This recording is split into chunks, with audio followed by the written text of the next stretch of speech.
Mga kababayan, patuloy pa rin pong umiiral ang habagat o southwest monsoon sa may kanlurang bahagi ho ng Luzon at ng Visayas. Dahil po yan sa pagpapalakas ng bagyo sa loob at sa labas ng ating Philippine Area of Responsibility. Ang Tropical Depression Neneng naman po ay lalabas po ng PAR at magiging low pressure area sa araw po ng Biyernes. So hindi na tayo dapat matakot kung ito ilalakas pa dahil hindi na po lalakas ang bagyong Neneng sa typhoon at super typhoon. Ang isa naman pong bagyo, Tropical Depression sa may kanluran po ng Luzon ay papalayo na rin po ang direksyon papunta po sa mainland China. Pero meron tayong isang pinapangambahan. Lumakas ho kasi ang bagyo sa may silangan ng Mindanao bilang isang tropical storm. At inaasahan by next week, itong bagyo sa silangan po ng Mindanao ang magpapalakas po sa habagat o southwest monsoon.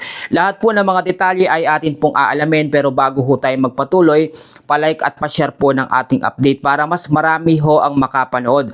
Ako po muli si Kuya Francis, ang inyong always na araw-araw kasama sa lagay ho ng ating panahon. Ngayon po'y araw na po ng Huwebes, August 20 na po, 2026. So dito po natin sisimulan, unahin muna nating alamin yung lokasyon po ng tatlong bagyo na nagpapalakas o humahatak po ngayon sa habagat o southwest monsoon. Marami tayong mga kababayan ang nahihirapan na sa sitwasyon dahil ang habagat hindi po humihina. Mamaya i-explain ko po lahat ng mga dahilan. Unahin muna natin yung bagyong nasa loob ng ating PAR, yung Tropical Depression Neneng. Magiging LPA ito at lalabas sa para sa Friday pa po. Meron pong lokasyon, ito pong tinatawag po natin na bagyong Neneng sa pinaka-latest po na update natin. Ito po ay nandito na po mga kababayan sa 405 kilometers northeast of Itbayat, Batanes.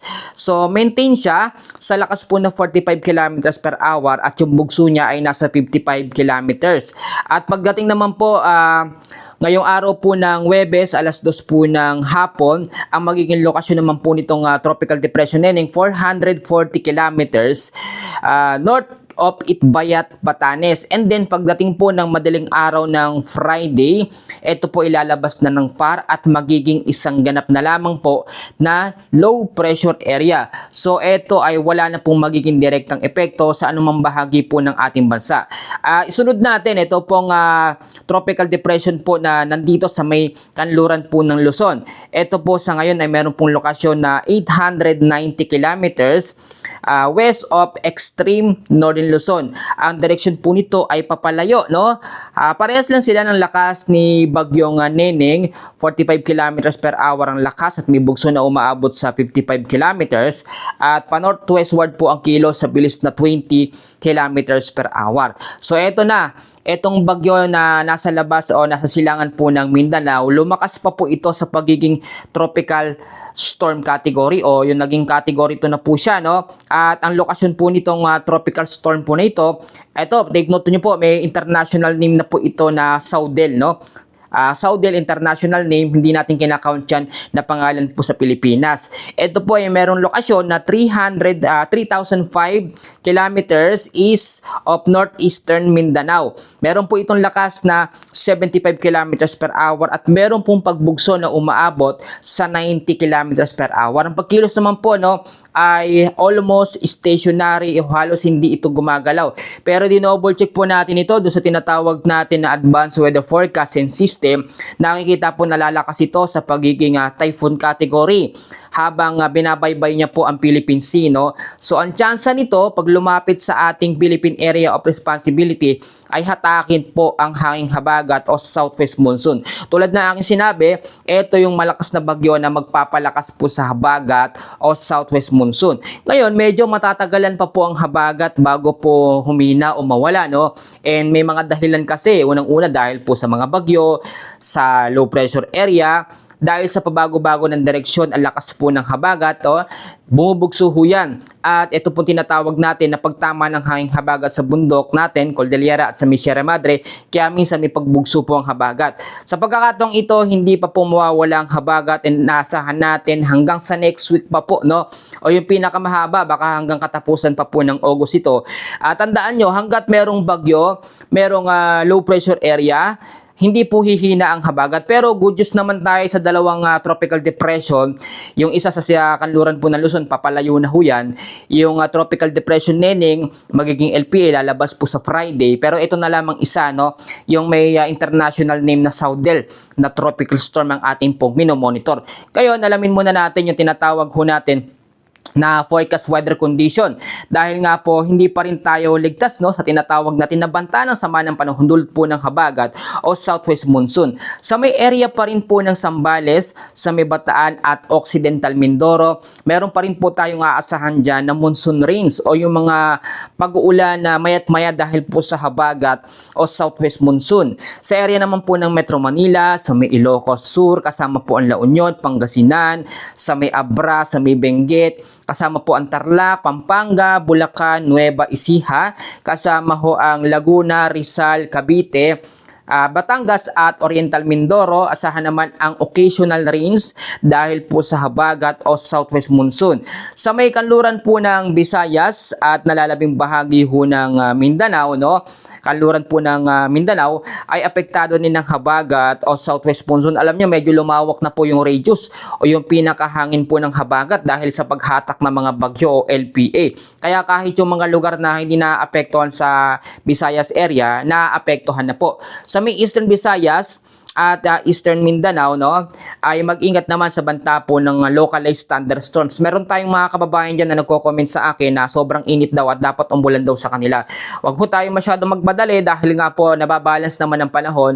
May itong tropical storm Saudel na nasa silangan po ng Mindanao ang posibleng makaapekto sa Eastern Visayas at silangan po ng Mindanao. So, monitor natin ng tuloy-tuloy yan, yung bagyong nasa labas, kung papaano ito makakaapekto. Kasi lalakas po ito sa pagiging typhoon, no?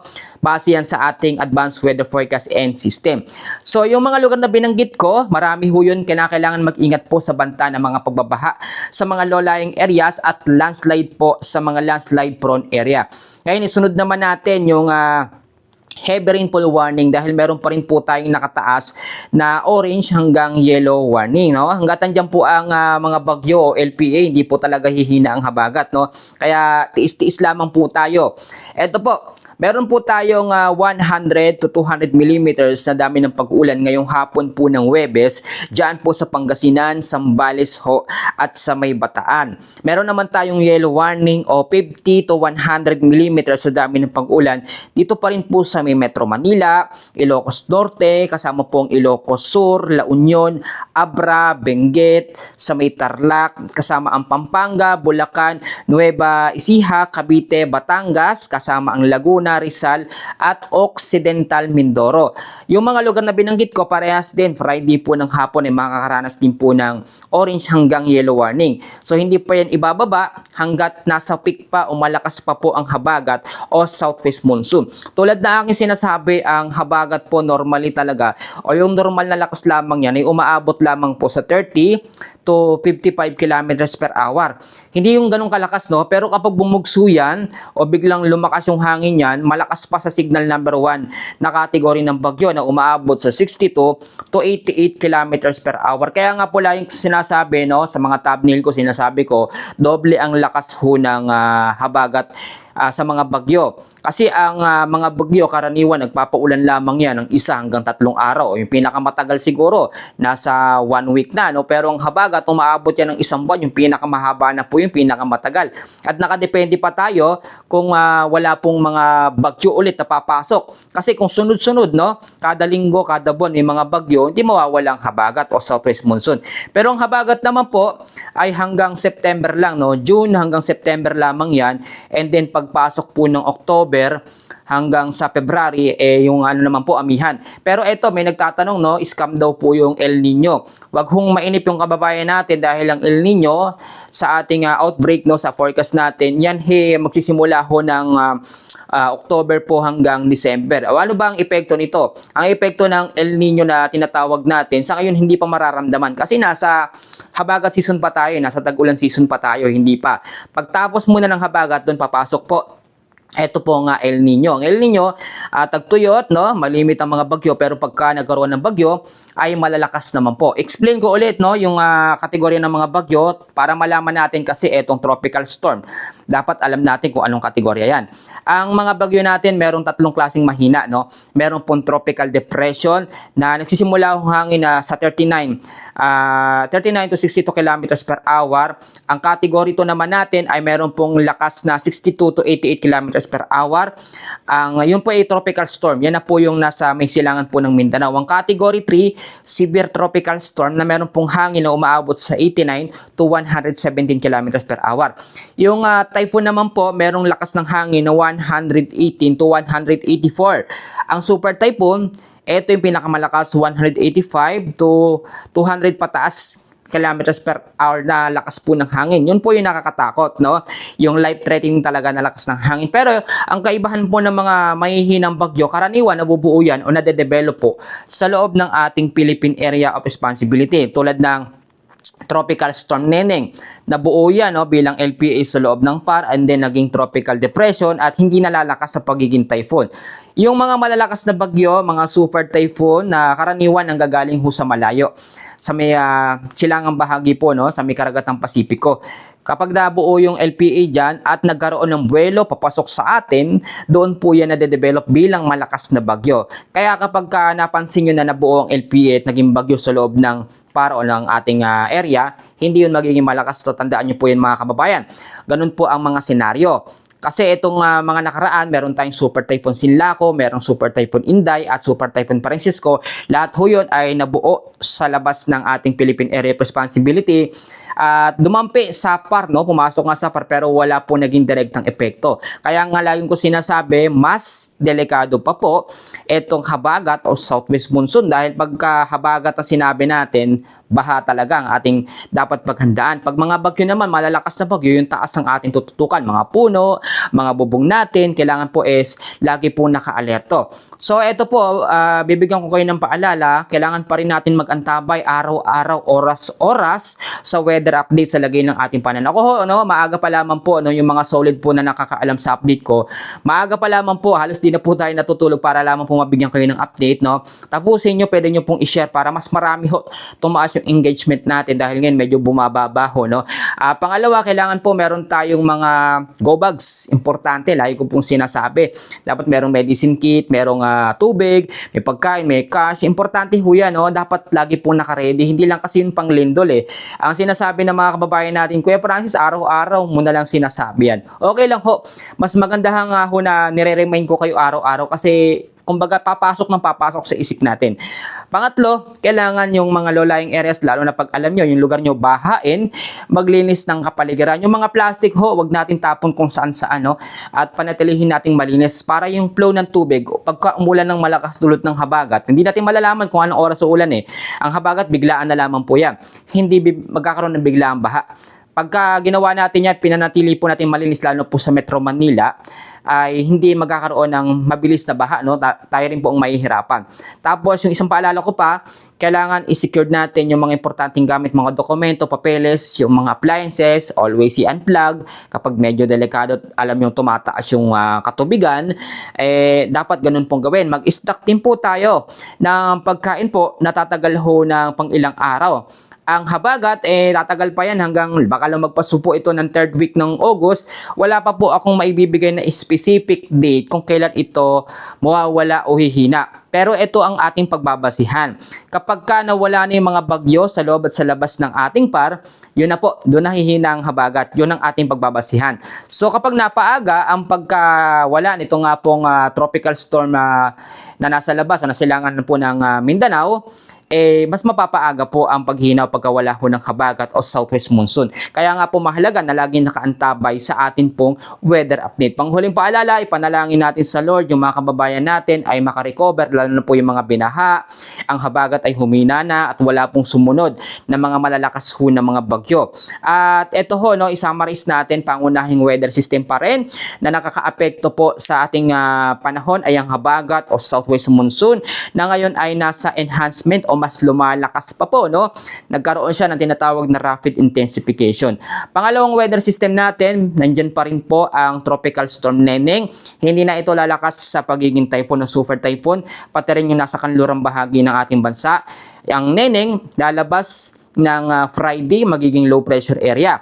Ito namang isang bagyo nasa silangan po ng Mindanao ay nakikitang lalakas sa pagiging typhoon, severe tropical storm, no? Lahat po yan, lalakas po yung bagyo. So ito na po mga kababayan, bago ko patupusin ang ating update, meron po tayong Bible verse ngayong araw po ng Huwebes. At ito po yung matatagpuan sa unang Korinto chapter 10 verse 13, at ito po ang sinasabi: wala pang pagsubok na dumating sa inyo na hindi nararanasan ng lahat ng tao. Tapat ang Diyos at hindi niya ipapahintulot na kayo subukin ng higit sa inyong makakaya. Sa halip, pagdating ng pagsubok, bibigyan niya kayo ng lakas upang mapagtagumpayan iyon.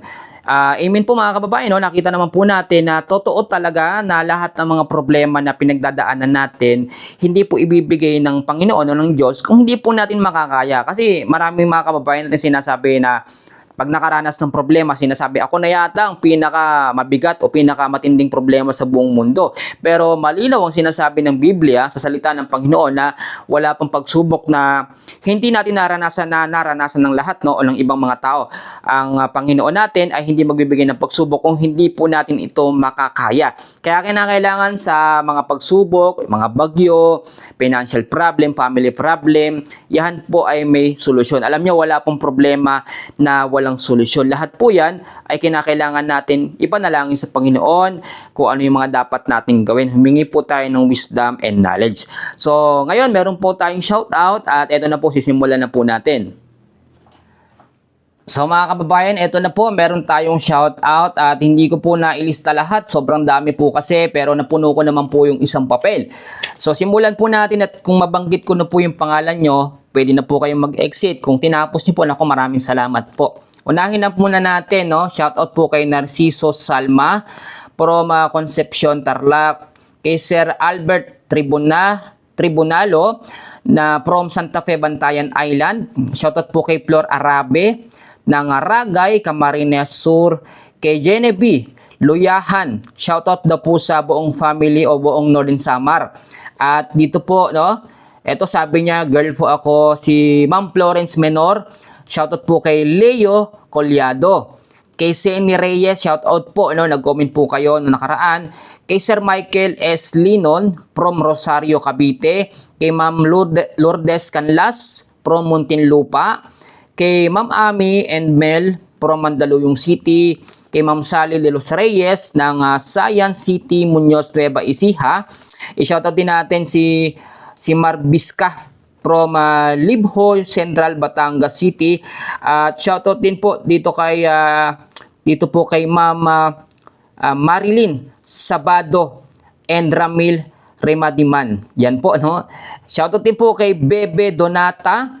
Sabi niya, senior na daw po siya at kasama niya ang anak niya sa Boracay kasi birthday daw po. Happy birthday po dito kay Jambi Salazar. Mag-ingat po kayo dyan.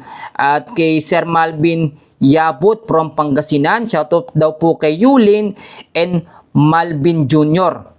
Kay Sir Rod Samoranos from Barangay Marilag, Project 4, Quezon City. Shoutout po sa inyo. Kay Nanay Edna Laban. I-shoutout daw po natin, no, ang Laban family and S. Morion family. Kay Leonora Fineda sa mga anak niya. Kay Badet at Jel, shoutout po sa inyo. Kay Buddy Artus, shoutout po kay sa Artus Villa family from Mambusaw, Capiz. Kay Ma'am Ruby Anastasio, mga kapatid niya sa Guimara, shoutout po kay Sir Vicente Hanoras. Kay Sir Jobert Monte Hermosa ng Bani, Pangasinan. Kay Ma'am Gemma Peñaranda ng Talisay City, Cebu. At dito rin po kay Aida Rabago ng Tangob City Region 10, Mindanao, Misamis Occidental. Kay Ma'am Marilyn Barreto ng Palawan, Puerto Princesa, shout out po. At ito po kay Pani Bear nagpapa-shoutout po siya. So mga kababayan, kung hindi ko nabanggit yung mga pangalan ninyo, no, na nagko-comment sa akin, huwag ko kayong magtatampo. At si Kuya Francis naman ay ginagawa ng paraan na mapili, no, yung mga hindi ko pa nababanggit. Maraming salamat po at suportahan po ninyo ating channel, pa-like and share po para mas marami pa po ang makapanood. Maraming salamat, mag-iingat po tayo at God bless po sa inyong lahat.